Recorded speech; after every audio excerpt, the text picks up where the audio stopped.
Hello and welcome to a tutorial on the Nachi Robot connectivity plugin in Visual Components.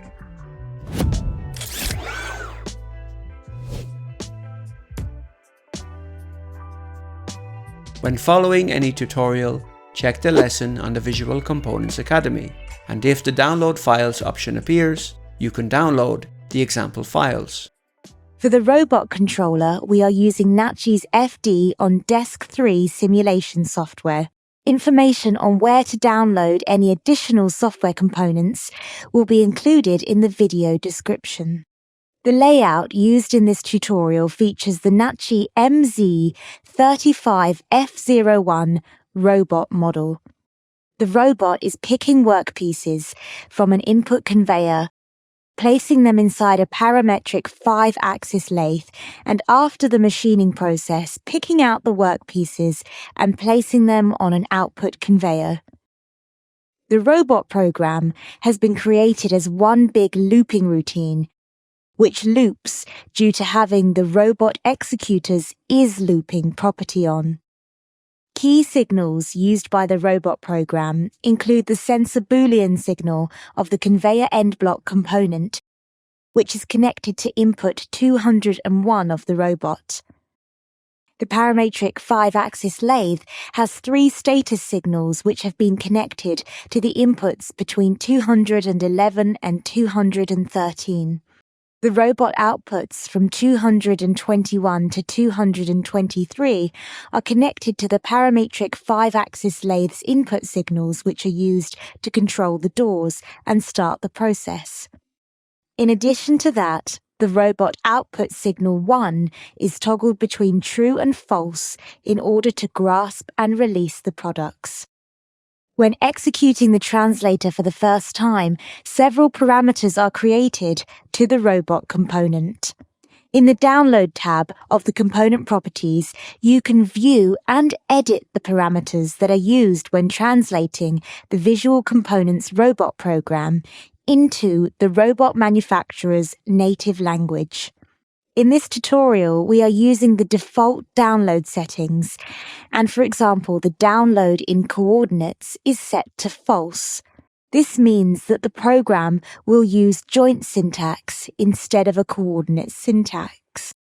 Translate the program by clicking Translator's Postprocess, and from the list, find the manufacturer OTC Daihan or Nachi.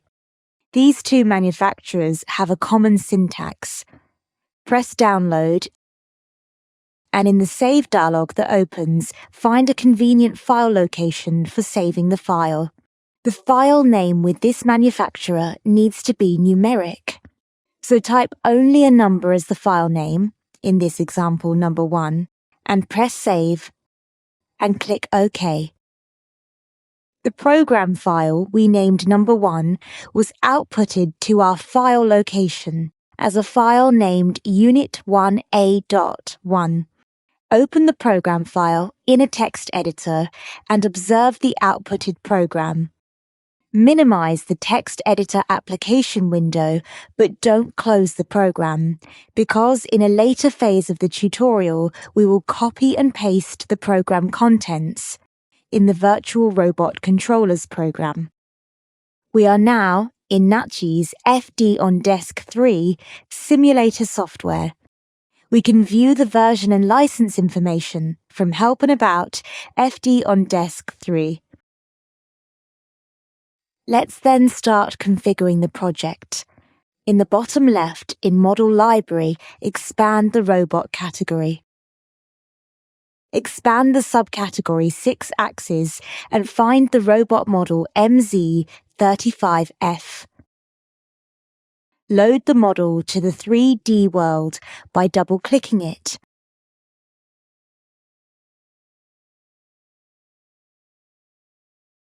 Then in the top left, navigate to Program Explorer, and here one of the sections is FD, so this will be the controller. Right-click on the section and press Add Controller, and create a folder in some convenient location. We will create a Nachi project folder in the root of the C drive, and create a new folder there using the name of the robot model MZ35F01. Select the new empty folder and click Choose. And now we have a new entry Virtual Controller under the FD section. Next, right-click on the virtual controller and select from the drop-down menu Format As. We have 5 different controller models, and for this specific robot model, we need to use FD 18/20. Click on the controller model and a new window called Virtual FD will open. Press OK to create the constant file. Then click on the input field, press Enter, click OK to proceed with memory format, and then choose the structure type of the mechanism. We now have one robot in the layout, so we will choose Mechanism Structure Type 1. Type 1 and press Enter, and next find the robot model MZ35F01 from the list. Double-click the robot model, and it will appear in the first row on the left. Then press Complete and click Yes to proceed to create mechanism files. Press Complete. To register the installation relation of a mechanism, click Yes. Click OK. Press Yes and press Yes once more. Then press Complete, and now the virtual FD controller will be initialized. Finally, press Complete in the encoder correction view. Press any key and the virtual FD controller has been initialized successfully. Press on Monitor 2 and select Number 2 Axis Position. This will enable a monitoring view for the robot joint angles and the Cartesian TCP position. Next, move the virtual FD window down a little, and from the Program Explorer, right-click on the robot model's name. Press Connect to Virtual FD, then Virtual Controller and the controller folder we created earlier. The robot name now appears in bold font, which means that when we control the robot from the virtual controller, the position will be reflected in the 3D world of FD on Desk 3. Next, navigate to the Virtual Teach Pendant view on the right. Press on the green circle button to toggle on the robot motors, and then press the X positive button to jog the robot. We can see from the monitor view that joint 1's position changes, but the changes are so small that they are not visible in the 3D world. So find the green slider, manual speed from Virtual FD, and drag it up to 5. Now, after jogging the robot in the positive X, we can see that joint 1 moves much more quickly. We can also switch between joint and robot movements, so that we can also jog it in the Cartesian mode. Next, click on Constant Setting and navigate to Constant Settings number 6, Signals. Then select Input Signal Assignment and number 1 Standard Inputs. The standard inputs external unit play stop defaults to 31. Set it to 0 so it will be possible to run the program in a simulator mode. Press Complete, and then press Back until you are back in the Virtual FD view. Next, in the Program Explorer, right-click the folder, Program under the Virtual Controller, select Add Empty Program, and type a program number, in this example number 1. Click Create, and select the newly created program. Now in the Program Editor tab, you can view and edit the contents of the program. In the built-in text editor, open the text editor application with the post-processed program file that Visual Components outputted earlier.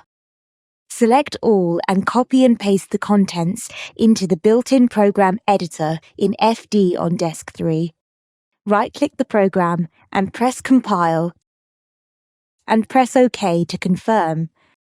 The program has now been compiled. Right-click the program again and select Set as the startup program. The virtual FD is currently in teach mode. To run the program, the virtual FD needs to be set in the playback mode. Change it by toggling the mode selector switch in the virtual teach pendant. The virtual FD is now on step setting, and the setting cannot be edited. To edit the setting, press the Enable button in the virtual teach pendant. The button can be identified by the green rectangle. After pressing the Enable button, the rectangle turns red, and the virtual FD step setting can now be edited. Click Step once and then once more, so the step setting becomes Continue. Next, test running the program by pressing the Start Simulation from the Beginning button from the ribbon in the top left. The robot drives to the first motion point and will wait for the input signal 201. Next, stop the program using the Stop Simulation button and reset the robot's position to the initial position by dragging the simulation time slider to the 0 seconds time position. Also, increase the simulation duration from the default of 30 seconds to a longer simulation duration. We recommend 120 seconds as the simulation duration. Acknowledge the message of stopping the simulation by clicking on the window, which will then close. In the Visual Components Connectivity tab, right-click the Nachi Robot Connectivity plugin and click Add Server. Test the connection which is successful and press Apply in the lower right corner. Enable the connection by pressing the Connect or Disconnect button. Right-click the Simulation to Server variable group and press Add Variables. In the Create Variable Pairs editor, disable all other variable types except for signal maps. Expand the simulation structure for the robot and expand the inputs. Expand also the I/O from the server structure and expand inputs. There will be 4 variable pairs in the simulation to server direction. First will be the input 201, which will be received from the sensor in the conveyor end block component. View the signals starting from 200 by clicking the header in the simulation structure column and type 2 and 0 to define a filter condition so that only variables containing 2 and 0 will be shown.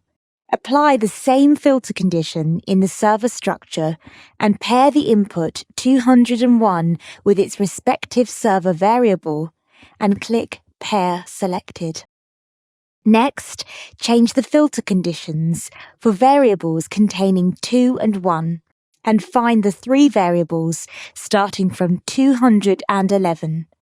These will be the signals received from the parametric 5-axis lathe machine when its doors have been closed or opened, or the process is running. Multi-select signals starting from 211 to 213 by pressing and holding the control key, and then multi-select the respective signals from the server side.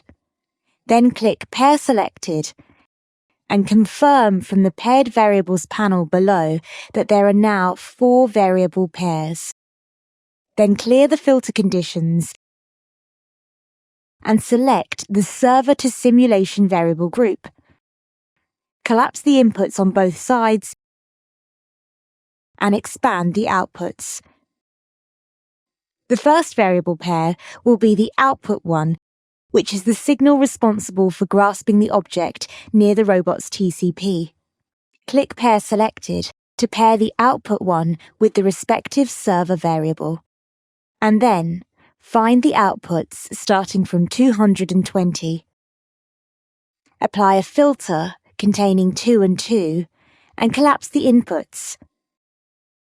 Apply the same filter condition in the server structure, collapse the inputs, and find the 3 output signals starting from 221. Multi-select the variables on both sides by pressing and holding the Control key, and click Pair Selected. Then clear the filter conditions. Collapse the I/O from the server structure and from the included variable types, enable degrees of freedom and disable signal maps. Expand the simulation structure for the robot, and under the robot controller behaviors, we can view the joint objects. In the server structure, expand mechanisms and mechanism 1, where we can see the 6 joint variables. In the filter condition of the simulation structure, select the filtering type equals and type value in uppercase. Then multi-select all 6 value variables under the joint objects. Multi-select their respective server variables. Click Pair Selected and confirm from the Paired Variables panel that the correct number of variable pairs have been created. The Create Variable Pairs editor may now be closed. As the final step, before running the simulation, select the robot and from the Executor tab of its component properties, disable the robot executor. After this, the robot will no longer execute the program, but uses only the joint positions created by the connectivity plugin. In FD on Desk 3, press the Start Simulation from the Beginning button, and in Visual Components, start the simulation.